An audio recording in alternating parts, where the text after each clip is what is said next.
Hello, and welcome to today's webinar entitled Mental Health, Wellbeing, and Adaptive Coping.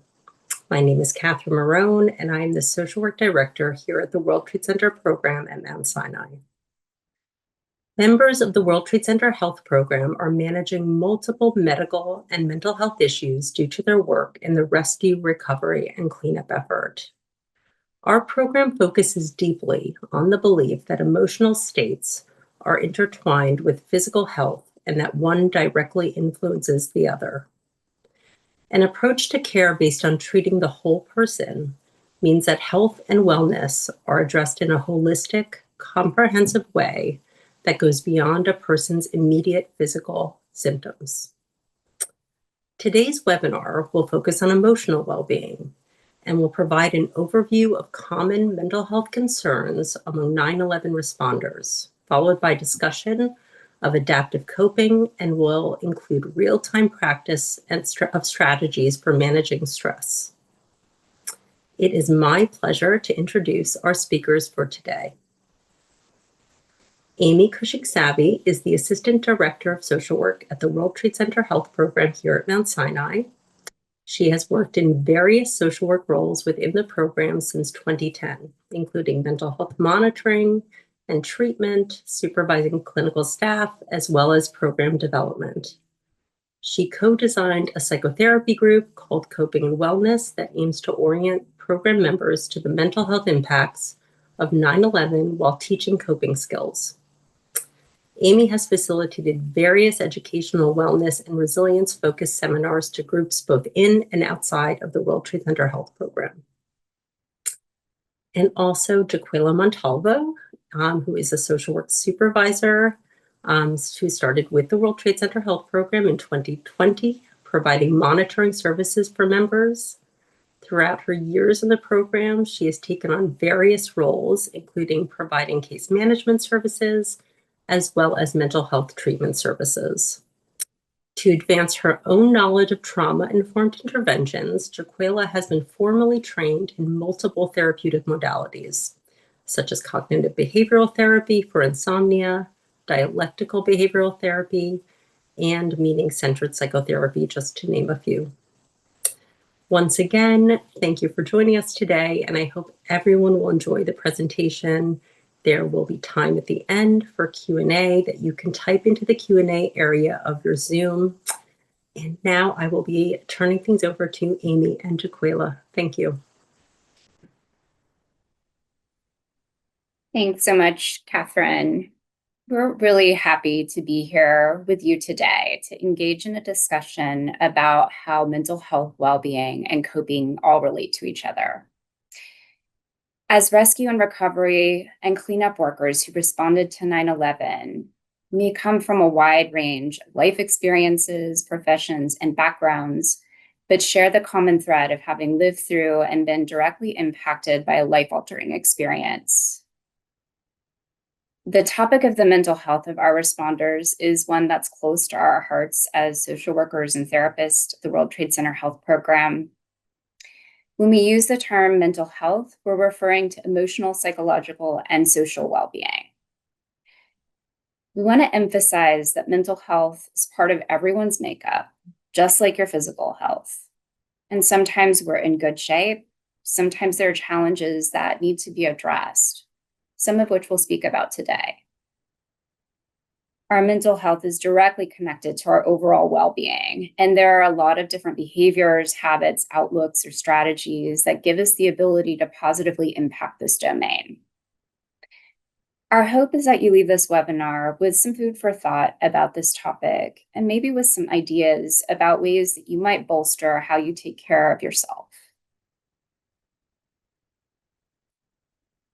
This is a visual overview of what we're going to focus on this afternoon. We can't have a conversation about mental health and well-being among 9/11 responders without touching on the role of trauma. This is a term that is now widely used in popular culture and will provide its definition to be clear about what we mean when referencing trauma in our field. We'll also give a broad overview of mental health conditions that are most common among the responders we see within the World Trade Center Mental Health Program. Whether you've experienced symptoms of any of these conditions personally or know coworkers or friends who have, knowledge is power. It can be hugely helpful to know that there's a name for what you experience and that there are ways to get relief. And Jaquala is going to talk us through this in some plain language. We'll touch on stigma and the myths and beliefs that exist about mental health that can create obstacles to getting help. We feel it's crucial to name without judgment the concerns and needs that we see in our responders as a result of their experiences on and after 9/11, and we intend to plant seeds today that we hope contribute to a shift in thinking.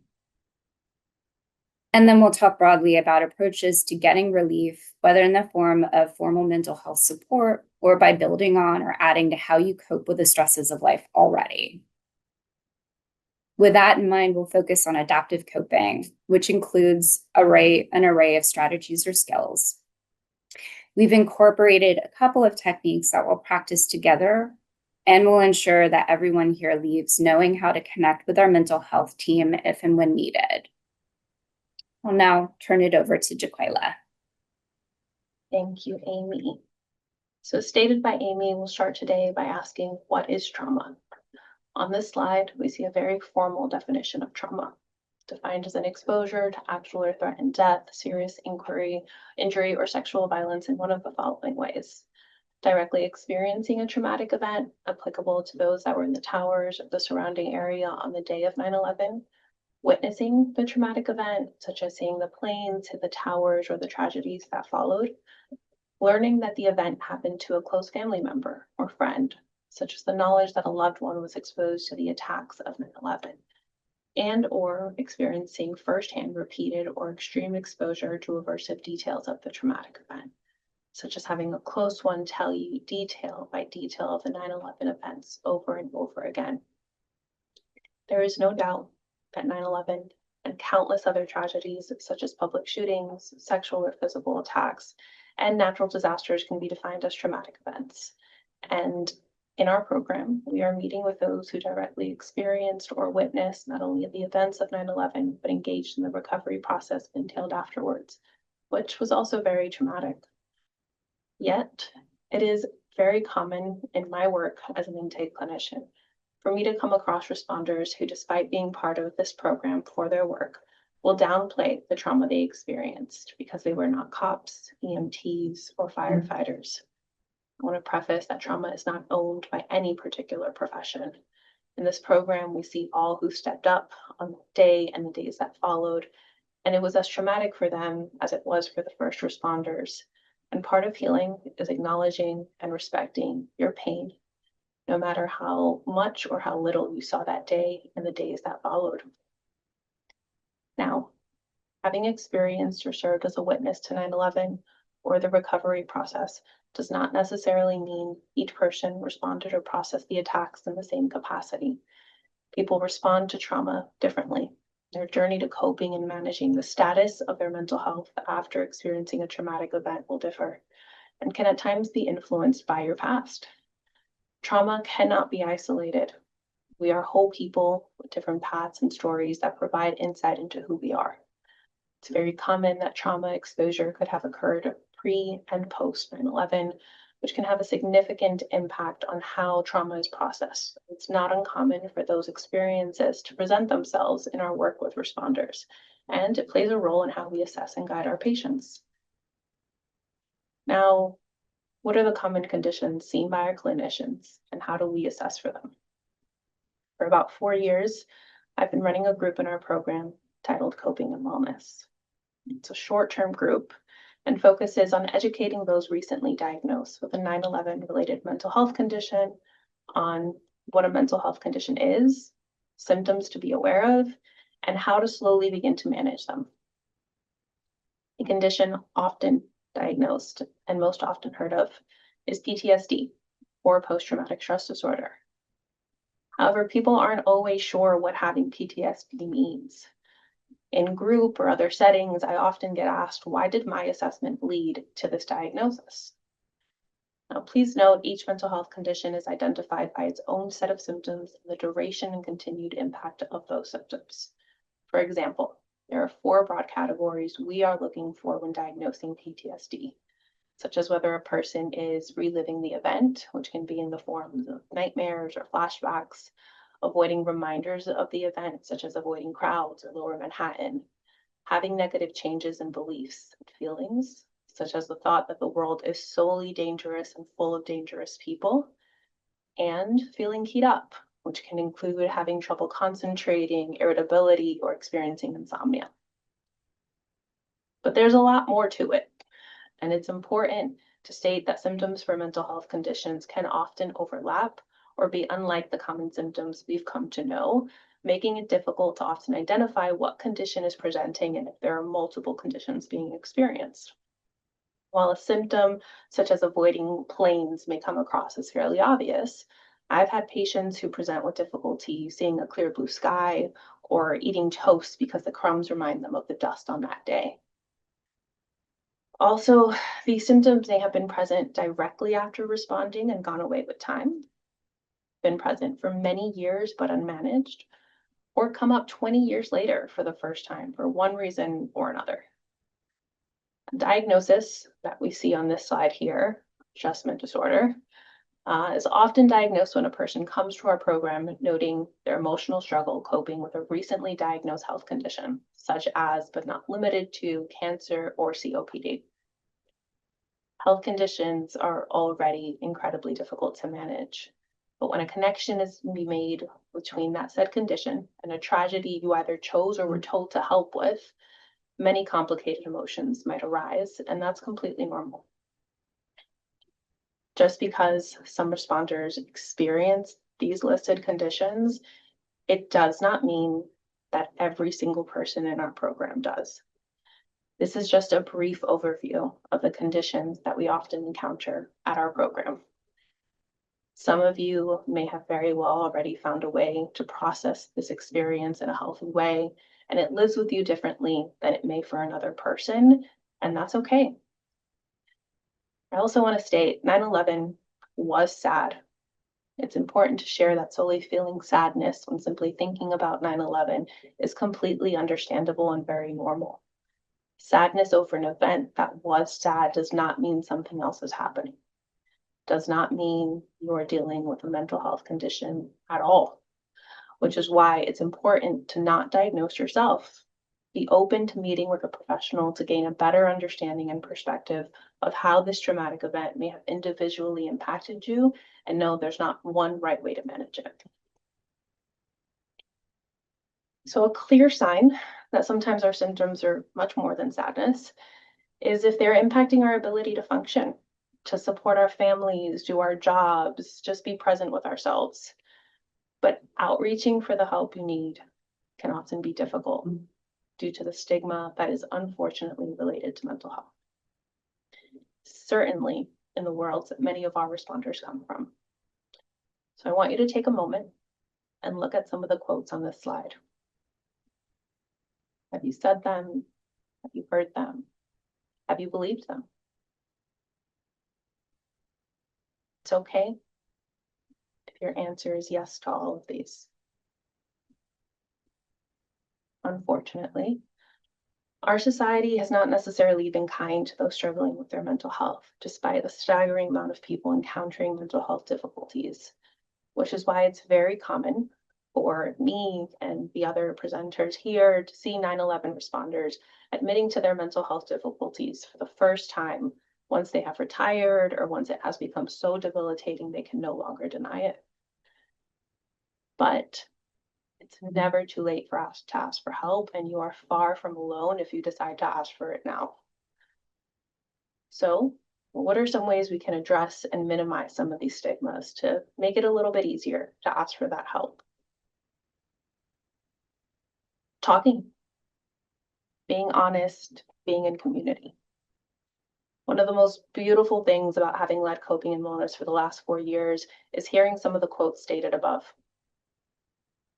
Despite responders often being hesitant to join coping and wellness, and part of the appeal being that it's only an 8-week group, one of the most common things I will hear responders who have ended the group is how comforting it was to know that even after all these years, they are not the only ones still struggling with their experience. And they often wish it was longer.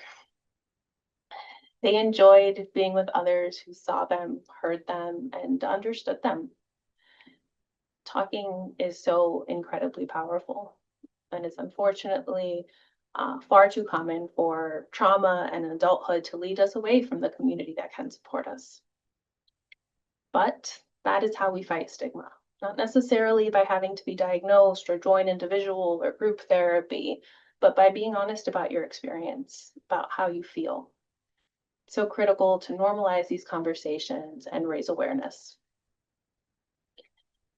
So yes, sometimes we need to start by just being honest to a friend, to a family member, to a coworker, but sometimes we need more.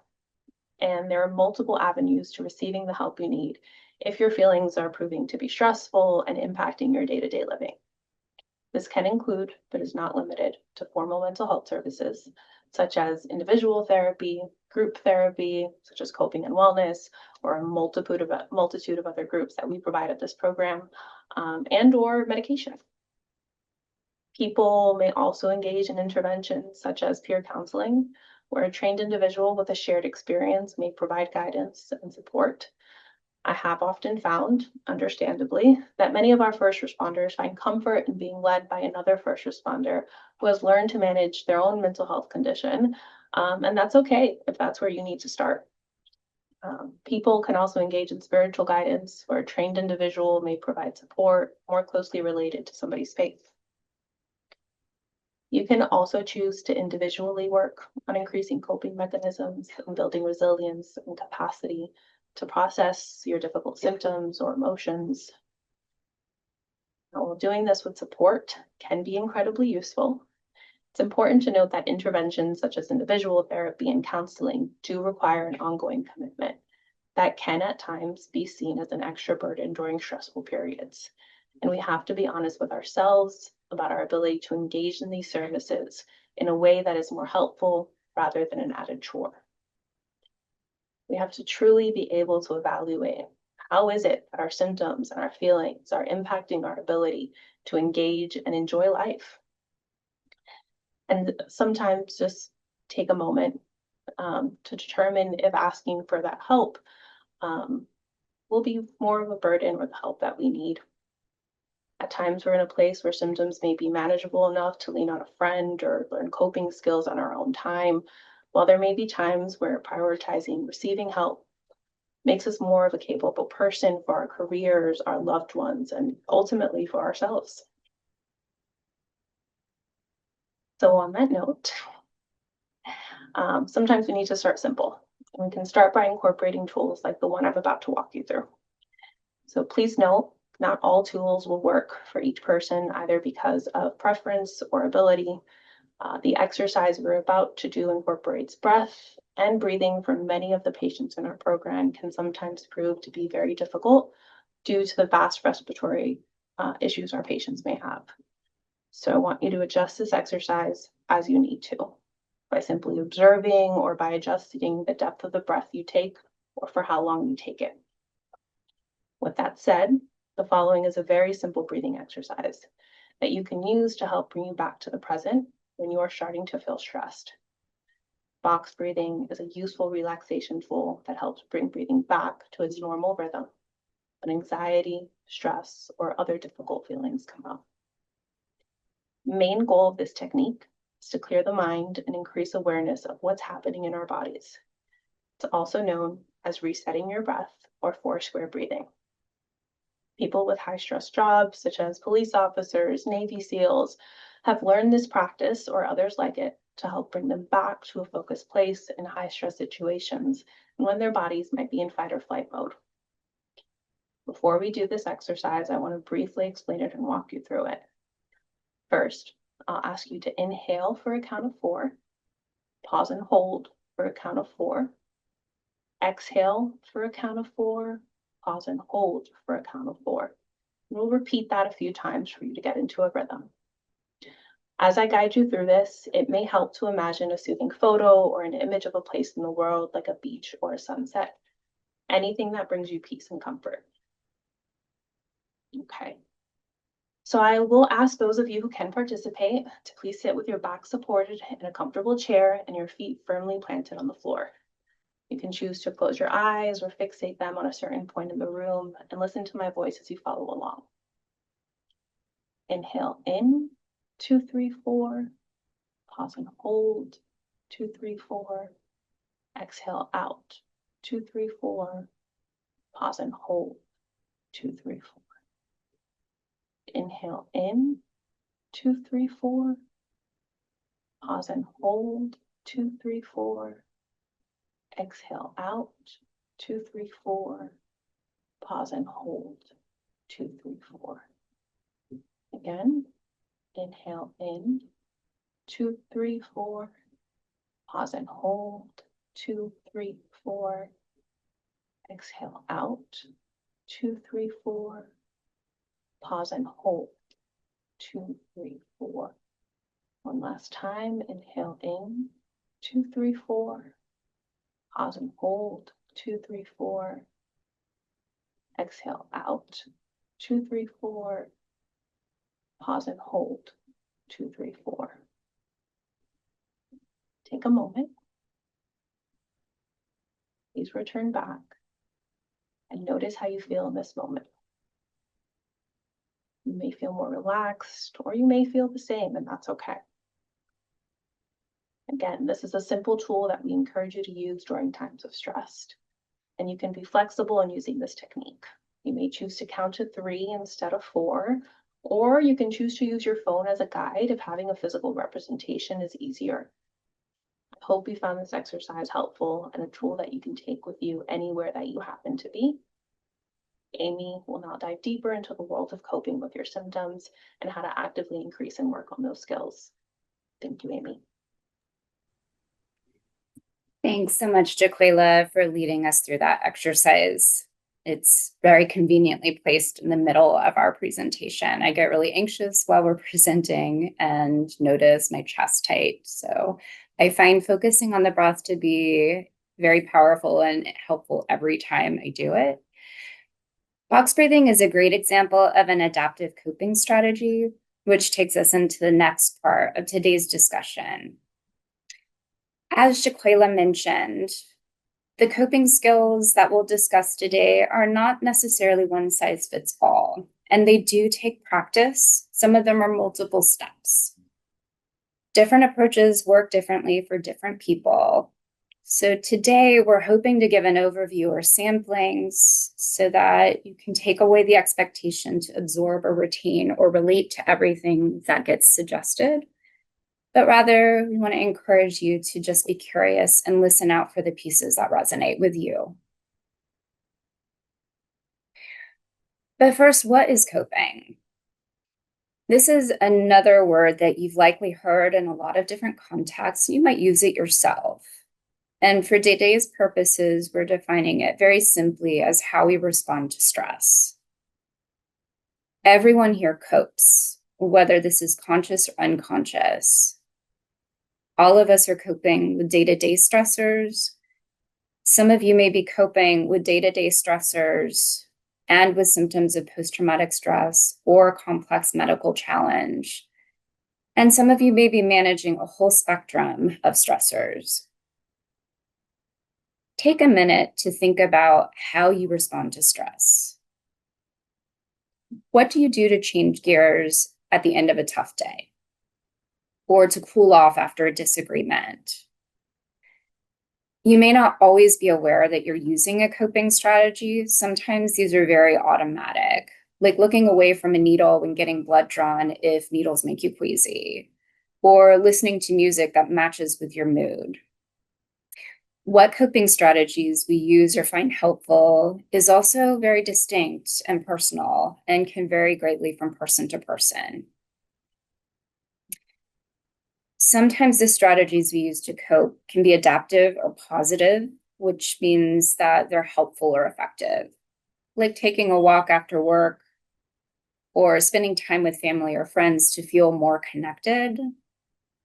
And sometimes we cope in ways that are less helpful in the long run, like isolating or withdrawing, drinking alcohol or using other substances to avoid feelings, and binging on foods that are unhealthy for us, making impulsive decisions.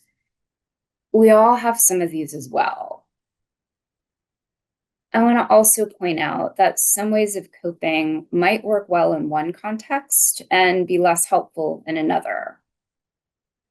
I've spoken with many responders over the years who learned different ways of managing stress at work that didn't apply as well in their home or personal life, like suppressing or numbing feelings, deflecting with humor, being on a constant state of alert, all of which can be very fitting in certain work settings, but can be alienating, distancing, or even concerning at home or in different kinds of relationships.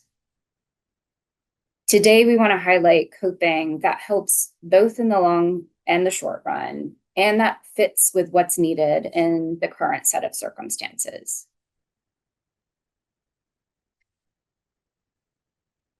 Take a moment to look at the images on this slide.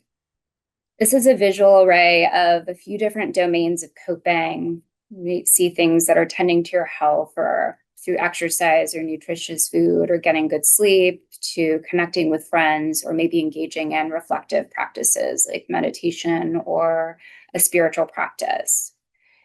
The range of options is really huge. Is there anything that comes to your mind that you do regularly to manage stress or difficult feelings? I'm going to ask those of you that are willing and comfortable doing so to share something that you do to cope and to type it into the Q&A field. The Q&A comes directly to us and you won't be identified by the group, but it can be very helpful to hear ideas that come directly from your peers. I'm going to give it 30 seconds and we'll share what's coming in.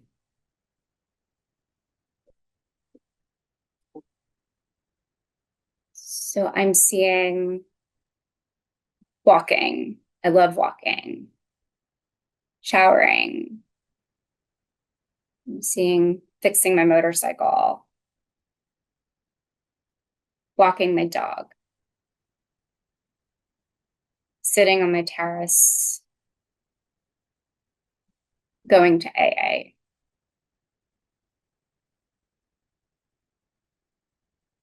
Okay. I really appreciate your willingness to share. These are all great suggestions and really illustrate the broad range of things that we can do to take care of ourselves. Now we'll talk a little bit more about specific approaches to coping.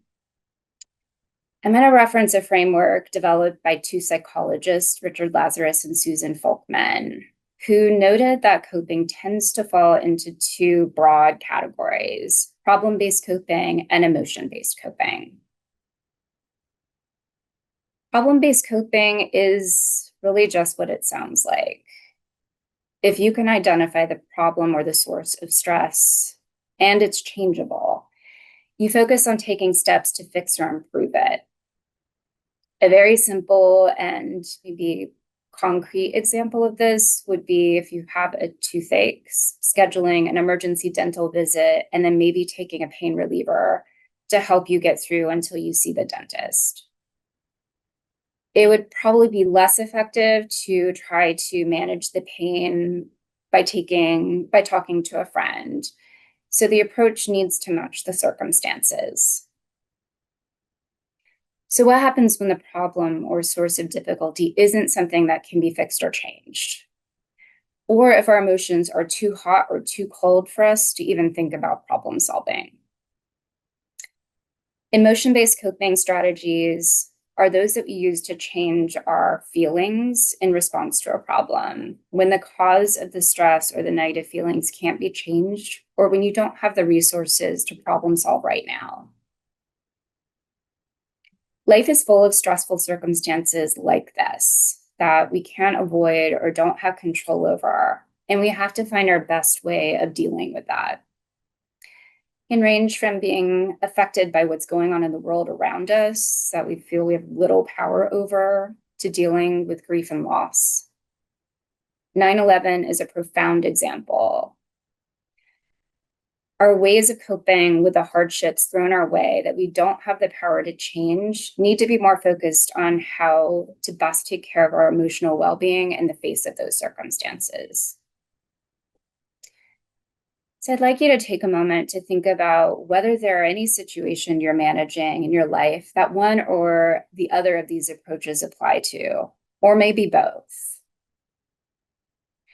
I've included some examples of both problem-based coping on the left, and I've added some examples of emotion-based coping on the right. And these are really short lists. There are lots of other examples. Under problem-based coping are some examples that maybe some of you have had to manage or are managing now. If a relationship conflict is a source of stress, problem-based coping could involve taking steps to improve the relationship, to address the source of conflict, and sometimes to discontinue the relationship. If physical illness is a source of stress, then taking steps to tend to your health or connect to treatment might be what's needed. And if the impact of your work following 9/11 or any other life circumstances is causing distress that really requires some additional help, taking steps towards getting support from friends, family, a therapist, a spiritual leader are all forms of problem-based coping. We've included self-soothing, mindful distraction, and grounding as examples of skills that can help shape our emotional responses to situations. Again, it's a very short list, and there are many, many other examples. Self-soothing, anything you do to calm or comfort yourself. You might associate it with younger children, like cuddling with a snuggly or comfort object or sucking a thumb. But as adults, we also need ways to calm ourselves down or to offer ourselves comfort. And what's self-soothing is very individual. It's very specific from one person to the next. So thinking about what is soothing to you, it might be being in a calming place in your home, it might be breathing deeply, it might be looking at a photo of someone you love. Keep in mind what it is that helps you to calm or soothe yourself, and maybe set an intention to practice that today. Mindful distraction is making a choice to turn away or distract from something that's upsetting to mindfully focus on something else. This can be a real source of reprieve when we're feeling overwhelmed or we need a break to regroup. You can mindfully distract with just about any activity that captures your attention, like doing a hobby, reading, writing, doing something physical that gets your body moving. In this context, mindful distraction gives a bit of needed mental and emotional space that may also help with changing the quality or intensity of what we're feeling. The last emotion-based strategy I'll discuss, we're also going to practice together, and this one is called grounding. Grounding aims to calm anxiety or distress by connecting to your current surroundings through your senses. When you've experienced an extremely distressing event, it's not uncommon to have the memory of that event invade your mind. Also, when we feel anxious, worried, or overwhelmed, grounding can be used to recenter and to connect to the present tense. I'm going to ask everyone here to join me in a grounding technique that's focused on using your 5 senses, which is why it's called the 5, 4, 3, 2, 1 grounding. I'll ask you to just follow along, and if you notice yourself getting distracted, which is normal, just gently bring your focus back to the words. Let's begin by settling your attention, settling into your seat, allowing yourself to arrive into the space around you and in your body. There's no urgency. Just let your awareness widen and settle. Begin with the eyes open. Name to yourself 5 things that you can see. Going beyond the obvious if you like, so notice detail, contrast, depth, texture, movement, stillness. And take your time. So let each object or visual element register before moving on to the next.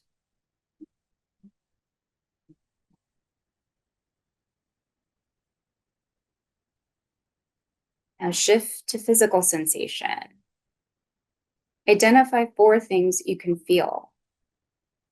That might include contact points with the chair or the floor, the temperature on the skin, the weight of gravity. Just let attention rest briefly on each one before moving on to the next.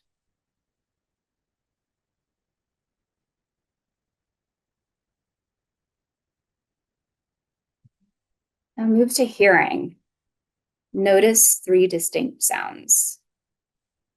Let the sounds come to you without seeking them, maybe ambient or rhythmic.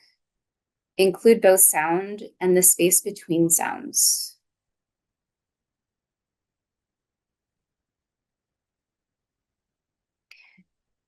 Bring attention to the sense of smell. Identify 2 scents or qualities in the air. These might be faint or familiar, and if nothing stands out, just notice the neutral quality of the moment.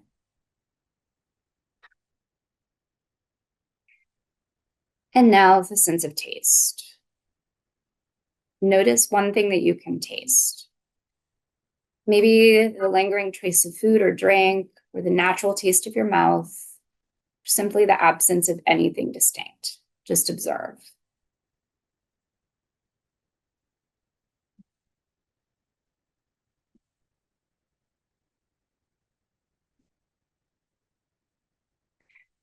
I really appreciate you joining me in that grounding exercise, which is also a mindfulness practice. This is something you can do anytime in any place to bring your attention into the here and now, and can be especially helpful when you find your mind is moving really quickly or if you're feeling disconnected or distracted. Now that we've talked through a variety of coping strategies, problem-based and emotion-based, we're going to turn our attention to one additional concept that connects to healthy coping, which is called resilience. But what does that mean? We've included one definition of resilience here that feels particularly fitting, and there are many others. The process of adapting well in the face of adversity, trauma, tragedy, threats, or even significant sources of stress. I borrowed these images from our colleagues at the Center for Stress, Resilience, and Personal Growth because there's such an apt visual image and metaphor for resilience. We can see these 2 images as representing resilience in different forms. On the left, we see a palm tree in the middle of a hurricane. The flexibility in its trunk is allowing it to bend with the strength of the wind, but it doesn't break. The tree on the left looks like it's endured maybe many storms that have cracked or permanently changed its branches, but it survives and continues to grow in a new and transformed shape. Everyone here has endured through adversity, whether related to September 11th or to other life circumstances. Do you connect with either of these images? Have you had to find flexibility and bend? Or have you found yourself growing in a way you didn't expect through a really difficult time? While some part of resilience may come naturally, like a tree with a flexible trunk may just bend more easily in the wind, we want to highlight that there are also ways that we can increase resilience, and many of the adaptive coping strategies that we've talked about already do have that effect.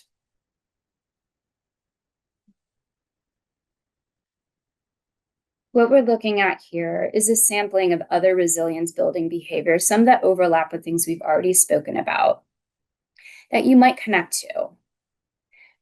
We've drawn from resilience research conducted by Drs. Dennis Charney and Stephen Southwick that identified 10 resilience factors. On this slide are a subset of those factors, and while we won't talk about each of them in detail because they would warrant a talk all their own, I'd like you to take a look at the slide. Just let your eyes browse over what you see here, and I'll read them so you can listen to them as well. And I'd like you to consider whether there's something here that speaks to you. either as something you consider a strength of yours or something you'd like to set an intention to focus on. Engaging in optimism, connecting to meaning and purpose, facing fears, attending to physical well-being, developing brain fitness, building and maintaining social supports, knowing and living by your moral compass, turning to faith or spirituality. As I mentioned, our hope is to plant seeds today. And there may be something here that you want to take with you and maybe look into more in depth for yourself, or just to consider something that you already have a framework in place for. We are so grateful to have been able to share this time with this group today. We hope you leave here thinking about mental health as a fundamental part of your overall well-being. We also hope that each of you recognizes that you have your own repertoire of strengths, coping strategies, and resilience factors, and that today's talk has given you maybe some ideas you want to bolster or add. As Jaquala discussed in the beginning of today's talk, incorporating healthy coping or identifying ineffective or destructive ways of coping can be a central focus of more formal therapeutic work. It is not unusual to know what's good for us, but to have real difficulty changing existing behavior, and many benefit from having support with that process. Each of you has a unique story, and you've been through a lot in your lifetime.